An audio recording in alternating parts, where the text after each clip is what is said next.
کس طرح متعین ہوتے ہیں اس کا ایک پیمانہ دینا چاہتا ہوں، سمجھانا چاہتا ہوں کہ کیا کرنا ہے کہ بندہ پلٹ کر اس گناہ کی طرف نہ جائے۔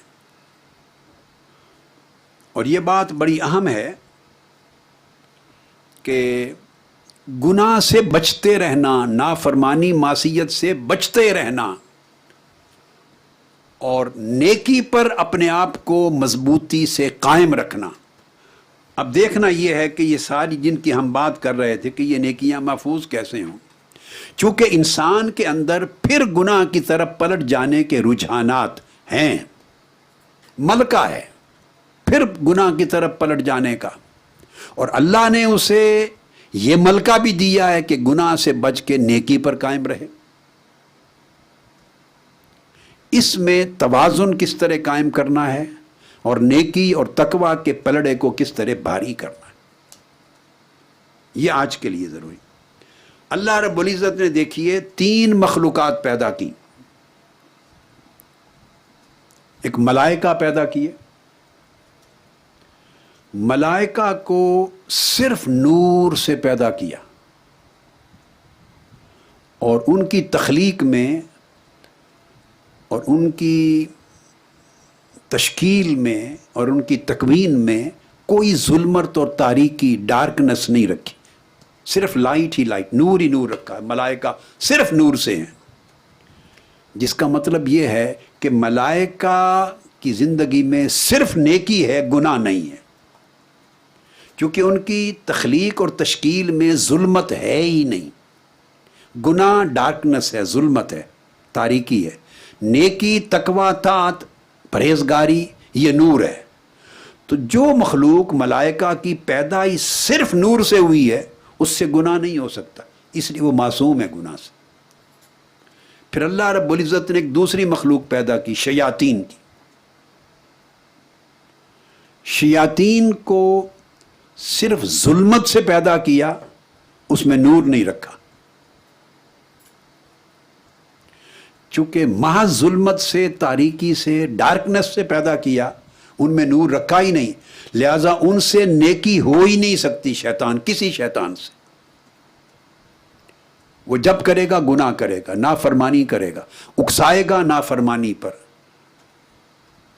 اور اللہ پاک نے فرمایا کہ ہم نے شیاطین الجن والانس، جنات میں بھی شیاطین پیدا کیے اور انسانوں میں بھی شیاطین پیدا کی۔ تو دوسری مخلوق شیاطین کی۔ پھر تیسری مخلوق پیدا کی انسان کی۔ انسان کی مخلوق میں اللہ رب العزت نے دونوں چیزیں جمع کر دی۔ فرشتوں کو صرف نور سے بنایا تھا، انسان میں نور بھی رکھ دیا۔ شیاطین کو صرف ظلمت اور تاریکی سے بنایا تھا، اور انسان میں وہ تاریکی اور ظلمت بھی رکھ دی۔ انسان کو جامع کر دیا ظلمت اور نور دونوں چیزوں کا۔ نفس کو نمائندہ بنا دیا تاریکی کا، انسانی نفس کو، لوور سیلف تاریکی کا نمائندہ بنا دیا، اور عقل و روح کو نمائندہ بنا دیا نیکی کا، نور کا۔ نفس کی رشتہ داری، دوستی، مصاحبت، رفاقت، سنگت، مجانست، قربت رکھ دیا شیطانوں کے ساتھ، نفس کا جوڑ شیطانوں کے ساتھ، اور روح کا جوڑ ملائکہ کے ساتھ رکھ دیا۔ یعنی نفس اپنی اصل خصلتوں کے اعتبار سے شیاطین کے ساتھ ملتا جلتا ہے، چونکہ اس کے اندر مرکز ہے ظلمت کا، تاریکی کا، جبکہ روح اپنی اصل خلقت اور اپنی صلاحیت کے اعتبار سے موافقت اور مشابہت رکھتی ہے ملائکہ کی، عالم انوار کے ساتھ۔ اس لیے انسان کے اندر طاعات کا ملکہ بھی ہے اور معاصی کا ملکہ بھی ہے، یعنی نیکیوں کی صلاحیت بھی ہے اور گناہوں کی صلاحیت بھی ہے، جس سے جنم لیتے ہیں۔ اور نیکی اور گناہ کی جو حد ہے یہ اس طرح ہے جیسے دھوپ اور سایہ ہوتا ہے۔ سایہ تاریکی، دھوپ روشنی ہے، اور وہ ایک انسان کا سایہ ہے، آگے دھوپ شروع ہو جاتی ہے۔ دھوپ چل رہی تھی، آگے کسی کا سایہ آ گیا، تو دھوپ اور سائے کے درمیان ایک باریک سا خط ہوتا ہے، ایک باریک سی لائن ہوتی ہے، اس کو بڑی باریک بینی سے محاسبہ سے ہی آپ جائزہ لے سکتے ہیں کہ ایگزیکٹلی دھوپ کس جگہ پہ ختم ہو رہی ہے اور سایہ یا تاریکی کہاں سے شروع ہو رہی ہے. یہ آپس میں دونوں کے بارڈر ملے ہوئے ہوتے ہیں. سو انسانی زندگی میں بھی طاعت اور معصیت کے بارڈر ملے ہوئے ہوتے ہیں. ایک باریک خط ہے، وہ خط حد فاصل ہوتی ہے، یہاں سے آگے طاعت شروع ہو جاتی ہے اور تقویٰ کا پورا ایریا ہے. ادھر پھسل گئے تو گناہ شروع ہو جاتا ہے، معصیت و نافرمانی. جیسے میں نے کل عرض کیا تھا، صغائر اور کبائر، یہ پھر درجہ بدرجہ گناہ کی سنگینی بڑھتی چلی جاتی یا گھٹتی چلی جاتی. اس طرح نیکی اور طاعت اور تقویٰ، اس کی اہمیت و درجہ گھٹتا بڑھتا چلا جاتا ہے، مگر درمیان میں فاصلہ کرنے والا ایک خط ہوتا ہے. اس خط کی حفاظت کرنا یہ تقویٰ ہے کہ بندے کا پاؤں پھسل کر ظلمت کی طرف نہ چلا جائے. صلاحیتیں دونوں اللہ رب العزت نے رکھی. اب ان دونوں صلاحیتوں کے اعتبار سے جس کو غالب کرنا ہے وہ طاعت کا پہلو ہے، وہ روشنی کا پہلو ہے، نور کا پہلو. اب اس پہلو کو غالب کرنے کے لیے کہ بندہ پلٹ کر گناہوں کی وادی میں نہ گرے، نہ پھسلے، دوبارہ ندامت اور شرمندگی میں نہ جائے، اور اللہ کی فرما برداری اور تقویٰ پر استقامت کے ساتھ رہے، اس کے لیے ایک صبر ہے. صبر یاد رکھ لیں، صرف اس حال کو نہیں کہتے جس میں آدمی پریشانی اور مشکلات میں صبر کرتا ہے، نہیں، وہ صبر کے حالات میں سے ایک حال ہے، صبر کی اقسام میں سے ایک قسم ہے، جس میں آدمی کو پریشانی ہوتی ہے، مرگ ہو گئی، نقصان ہو گیا، دکھ ہو گیا، بوجھ آ گیا، تکلیف آ گئی، بیماری آ گئی، اذیت آ گئی، تو اس پہ بندہ شکوہ نہیں کرتا، نہ دل سے کرتا ہے نہ زبان پر لاتا ہے. تو وہ شکوہ سے بچنا مشکلات میں، یہ صبر کی ایک حالت ہے. صبر آسائشوں میں بھی ہوتا ہے کہ اللہ نے آپ کو آسائش دی، مال و دولت دیا، یعنی غربت دی، تو یہ صبر کی ایک شکل ہے کہ غربت میں بندہ صابر کیسے رہتا ہے. یہ چھوٹا صبر ہے. غربت میں، فقیری میں، کمزوری میں، نہ ملنے میں صبر کرنا یہ چھوٹا صبر ہے. اس سے بڑا صبر ہے کہ سب کچھ ملا ہو اور بندہ صابر ہو. صابر سے کیا مراد؟ جو نعمتیں، آسائشیں، سہولتیں ملی ہیں ان کو عیاشی پہ خرچ نہ کرے، انہیں گناہ پہ خرچ نہ کرے، انہیں اللہ کی نافرمانی کا ذریعہ نہ بنائے، اور ان کا استعمال اس طرح نہ کرے کہ وہ اللہ کی ناراضگی کا باعث بنے. تو ان سارے دستیاب وسائل کو غلط استعمال کرنے سے بچا رہنا، یہ صبر ہے آسائشوں پر. اس طرح صبر بیماری میں بھی ہے، صبر صحت میں بھی ہے، صبر ہونے میں بھی ہے، صبر نہ ہونے میں بھی ہے، صبر فقیری میں بھی ہے، صبر امیری میں بھی ہے، صبر کمزوری میں بھی ہے، صبر طاقتوری میں بھی ہے. تو صبر ایک بڑی جامع اصطلاح ہے، یعنی اپنے حال کی محافظت کرنا، حفاظت کرنا، ادھر گناہوں سے خود کو بچائے رکھنا، ادھر اپنے تقویٰ کی حفاظت کرنا. یہ ساری زندگی کو اللہ کی طاعات میں بسر کرنا اور معاصی اور گناہوں سے محفوظ رکھنا، یہ جو پوری محافظت ہے، یہ اولیاء اور عرفاء کے ہاں اصل صبر ہے. یہ اصل صبر ہے، یہ ضبط نفس ہے. یہ صبر اس کو کہتے ہیں، یہ ضبط نفس ہے. نفس کو ڈسپلن میں رکھنا، نفس کو دائرے کے اندر رکھنا، نفس کو حدیں نہ پھلانگنے دینا کہ گناہوں میں نہ چلا جائے، نفس لوگوں پر ظلم کرنے میں نہ چلا جائے، حق تلفی میں نہ چلا جائے، زیادتی میں نہ چلا جائے، گناہ پر اللہ کی نافرمانی میں نہ چلا جائے. ان حدوں کو قائم رکھنا، ایسا نفس کو ڈسپلن دیے رکھنا، اس کو، اس ضبط کو صبر کہتے ہیں. یہ ایک ریسٹرینٹ ہے، ایک کنٹرول ہے. لہٰذا اس کی تین شکلیں، جس سے بندہ، جو میں نے کہا نیکی اور طاعت کے لیے کہ کیسے اب توبہ کے ذریعے زندگی میں تبدیلی کا آغاز ہو گیا، اب اس تبدیلی کو محفوظ کیسے رکھنا ہے اور نیکی تقویٰ پہ قائم کیسے رہنا ہے، اس کا آغاز اس تصور سے لے رہا ہوں کہ سب سے پہلے بندے کو جو ملا ہے، تھوڑا ملا ہے، عزت نہیں ملی، ناقدری مل گئی، وسائل کم ملے، طاقت کم ملی، صحت اچھی نہیں ملی یا زیادہ مل گئی، جو کچھ اللہ کی طرف سے آپ کو مقدور میں سختی ملی، کمی ملی، بلا ملی، جو کچھ اللہ کی طرف سے آپ کو لکھا تھا، جو آپ کو ملا، جو دستیاب ہوا، جو میسر آیا، اس میں سختی بھی ہو سکتی ہے، پریشانی بھی، اذیت بھی، دکھ بھی۔ آپ سمجھتے ہیں آپ کو جو حق تھا وہ نہیں ملا، مگر چلو جو ملا وہ مقدور ہے۔ جو ملے اس کو مقدور کہتے ہیں، جو نہ ملے اس کو مقدور نہیں کہتے۔ جو نہ ملے وہ آپ کی خواہش ہے، مقدور نہیں ہے۔ مقدور وہی ہے جو آپ کو ملا۔ اب ملنے میں خواہ سختی ہے خواہ آسانی ہے، سہولت ہے خواہ تنگی ہے، خواہ پریشانی ہے خواہ فراوانی ہے، جو ملا وہ مقدور ہے۔ تو پہلی شرط، مقدور کی جو سختی ہو اس پر بندہ نفس کو راضی رکھے، بندہ نفس کو ڈسپلن رکھے، نفس کے اندر گھبراہٹ پیدا نہ ہو۔ دوسرا، زبان کو صبر میں، ضبط میں رکھے کہ زبان شکوہ نہ کرے۔ تیسرا، جو جسم کے اعضاء ہیں ان کو ضبط میں رکھے کہ وہ گناہ کے مرتکب نہ ہو۔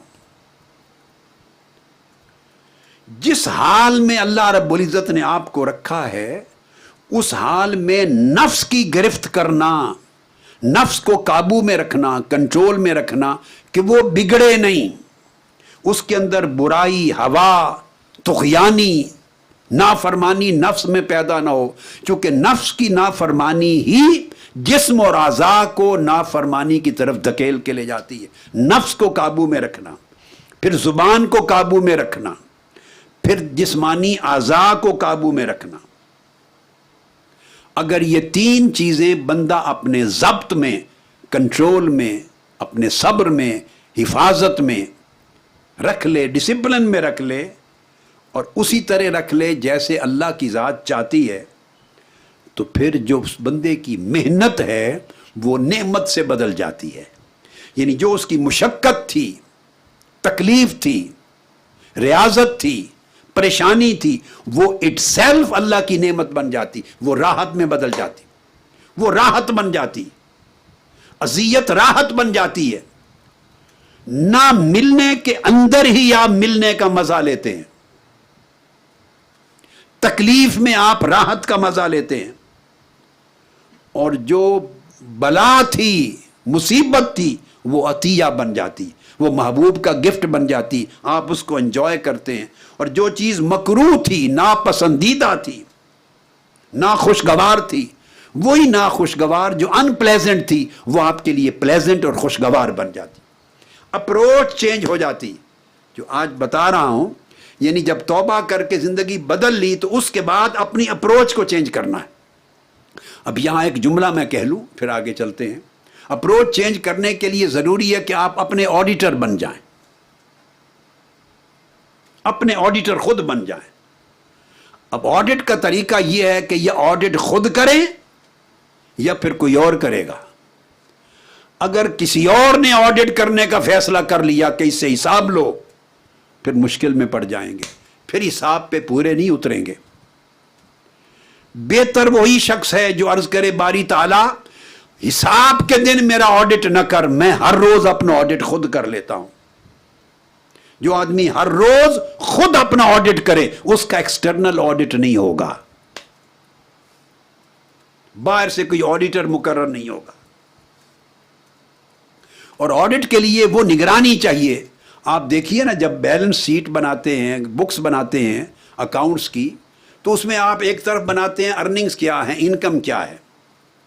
میں اس سبجیکٹ کا آدمی نہیں ہوں، اگر کوئی بتانے میں غلطی ہو جائے تو معاف کر دیں، میں تو ایسے ہی سادہ سی سوجھ بوجھ کے ساتھ بات کر رہا ہوں۔ ایک طرف لکھتے ہیں ارننگز کیا، انکم کیا ہے، آگے لکھتے ہیں ایکسپینڈیچرز کیا ہے، اور انکم اور ایکسپینڈیچر کو بناتے بناتے پھر لکھتے ہیں کہ بیلنس، جب پورا صفحہ ختم ہوتا ہے تو لکھتے ہیں کہ کیا بچ گیا۔ انکم بڑھ گئی تو بیلنس کیا ہے آپ کا، ایکسپینڈیچر بڑھ گیا تو مائنس میں چلے گئے۔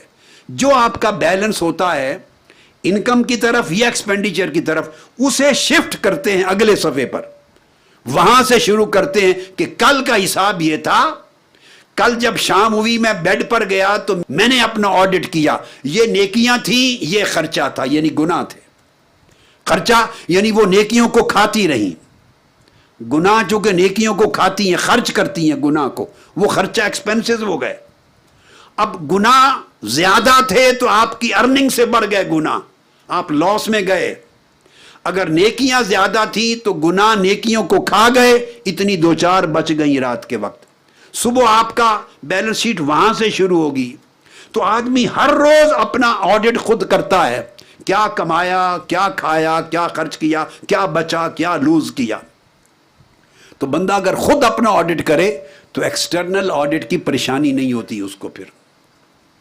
اس لیے یہ بات بتا رہا ہوں کہ اگر بندہ اس طرح کا اپنا محاسبہ اور آڈٹ کرنے والا خود ہو جائے اور اپنی کیفیات کو، قلب کو یعنی نفس کو، زبان کو اور جسم کو اس ڈسپلن میں لے آئے کہ اس راہ پر اس کو گامزن رکھے، تو ڈسپلن کر دے، تو پھر اس کی مشقت نعمت سے بدل جاتی ہے، اذیت راحت سے بدل جاتی ہے، اور ناخوشگواری خوشگوار حالت سے بدل جاتی۔ اسی طرح بندہ اگر اس مشق کو جاری رکھے تو بندہ طاعات کا مرتکب ہوتا ہے، نیکیوں کا عامل ہوتا ہے اور نیکیوں کا عادی بن جاتا ہے، نیکیاں اس کی عادت بن جاتی ہیں، اس کی زندگی کا حصہ بن جاتی ہیں۔ علامت اس کی بھی یہ ہے، نیکیوں کی راہ کیسے کھلتی ہے، وہ ڈسپلن کرے گا تو گناہوں کی راہ بند ہو جائے گی، دروازہ لاک ہو جائے گا گناہوں کا، پھر گناہوں میں داخل ہونے کا امکان کم سے کم تر ہو جائے گا، اس ڈسپلن کو اپنائے گا۔ اگر اس پر محنت کرے گا تو نیکیوں کا دروازہ کھل جائے گا اور نیکیوں میں بندہ بڑھتا چلا جائے گا۔ اور وہ کیا؟ جو اللہ نے نعمتیں دی اس کا اپنے باطن میں بندہ اعتراف کرے۔ اب بات ہو رہی تھی کہ اگر ایک اینگل ہے، یعنی گلاس، میں نے یہ مثال کئی بار دی، اس کی مثال دی کہ گلاس میں ایک پانی ہے یا دودھ ہے یا لسی ہے، مشروب رکھا ہے، آدھا گلاس ہے۔ ایک اینگل ہے کہ آپ اس کا جو بقیہ خالی حصہ اس کو ہی دیکھتے رہیں عمر بھر کہ میرا گلاس آدھا خالی ہے، میرا گلاس آدھا خالی ہے، میرا گلاس ایک تہائی خالی ہے، میرا گلاس دو تہائی خالی ہے۔ خالی دیکھتے رہیں گے تو اللہ آپ کو خالی ہی کر دے گا۔ جس کی نگاہ خالی پر ہی پڑے گی وہ خالی ہی رہے گا، اس کا دل کا، من کا برتن کبھی نہیں بھرے گا۔ یہ ایک اینگل ہے۔ یہ وہ اینگل ہے جس سے بچنے کا ڈسپلن بتایا پہلی گفتگو کی۔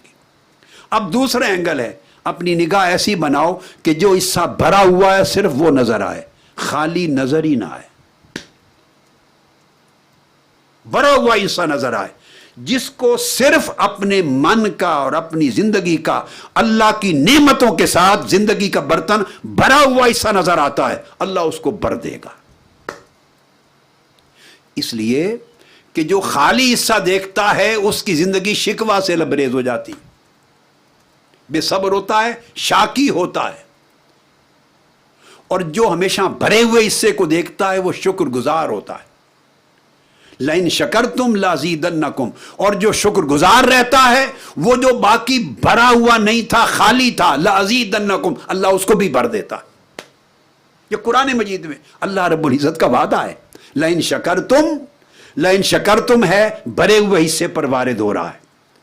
وہ جو بھرا ہوا حصہ ہے، آدھا یا بھلے ایک تہائی یا ایک چوتھائی، جتنا بھی اللہ نے ڈالا، لَإِن شَكَرْتُمْ، اگر اسی پر نگاہ رہی اور خالی حصہ نہیں دیکھا اور شکر مند رہے، مولا تیرا کرم ہے، تو نے اتنا عطا کر دیا، میں اس قابل نہ تھا، میں تو اس کے لائق نہ تھا، تو نے بہت دے دیا، اور دل نے بھی یہی سمجھا، نفس نے بھی یہی سمجھا، عقل و دماغ نے بھی یہی سمجھا، زبان نے بھی یہی سمجھا، آپ کے جسم کے اعضاء نے بھی یہی کیا، مولا تیرا کرم ہے، میں اس قابل نہ تھا۔ اگر بھرے ہوئے حصے کو دیکھتا رہے گا، شکر مند ہوگا، تو جو باقی آدھا یا دو تہائی حصے خالی تھا، لَأَزِيدَنَّكُمْ، اللہ اس کو بھی بھر دے گا۔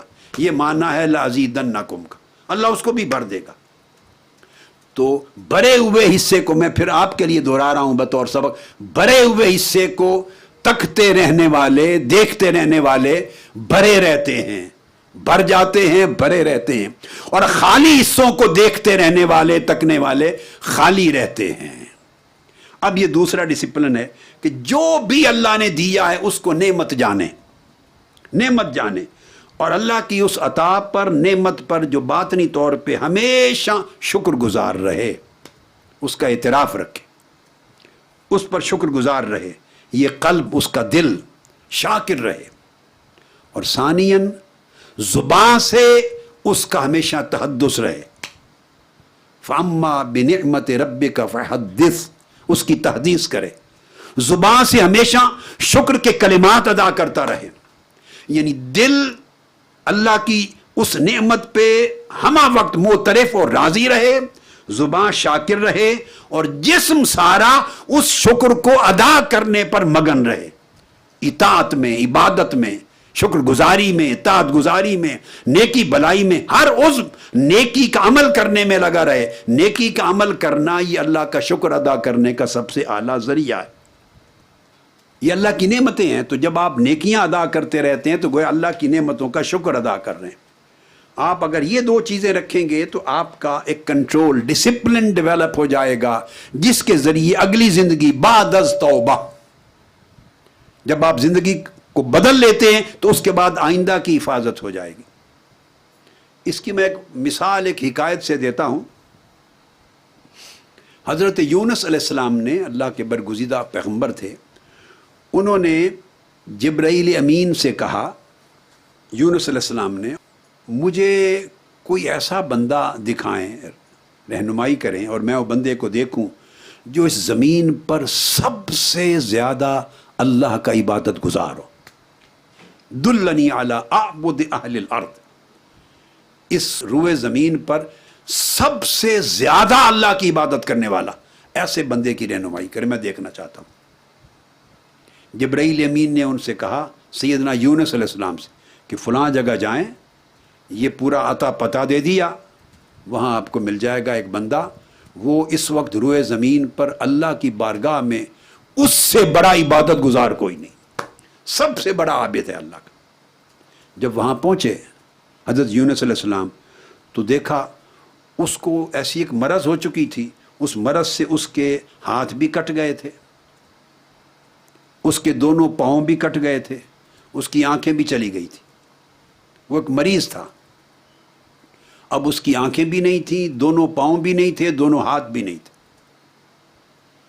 یونس علیہ السلام اس کی طرف تکنے لگے، وہ بول رہا تھا، اس کی آواز سنی، آواز ان کے کانوں میں پڑی، وہ کہہ رہا تھا، فسمعہ یقول، ان کو سنا، وہ کہتا تھا، الہی متعتنی ما شئت انت، اے میرے مولا جو تو نے چاہا تو نے مجھے عطا کیا، وسلبتنی ما شئت انت، جو چاہا مجھ سے لے لیا۔ میرے مولا تیرا کتنا کرم ہے، وَأَبْقَيْتَ لِي فِيكَ الْعَمَلَ، تیرا کتنا کرم ہے کہ ساری باتوں کے باوجود جو تجھ سے میری امید تھی، آرزو تھی، اس کو نہیں توڑا، وہ میری آج اسی طرح قائم ہے جس طرح روز اول تھی۔ تیری طرف جو میری لگن تھی، جو میری آرزو تھی، جو میری امیدیں تھی، جو میرا یقین تھا، جو توکل تھا، اور جس کی وجہ سے میرا من تیرے ساتھ جڑا ہوا تھا، وہ میرا وہیں کھڑا ہے میرے مولا۔ تیرا کرم کہ تو نے میرے اس حال کو اپنی ذات کے تعلق میں قائم رکھا۔ یعنی یہ جو کیفیت تھی جس کو میں نے کہا وہ صبر و شکر، یعنی کہ وہ جو کچھ اللہ رب العزت نے دیا ہے اس کے اوپر شکر ہے، جو نہیں دیا، جو لے لیا، اس پر نگاہ ہی نہیں ہے اس کی۔ اس کو اعبد الناس کہا علی الارض، کہ ساری زمین پر وہ سب سے بڑا عابد ہے، یعنی دل کا اللہ کی ذات کے اوپر راضی رہنا، اور دل اور نفس میں کوئی شکوہ نہ رہنا، اور نفس و دل کا اللہ کے ساتھ خالصیت کی بنیاد پر جڑا رہنا، اس سے بڑی عبادت روئے زمین پر کوئی نہیں۔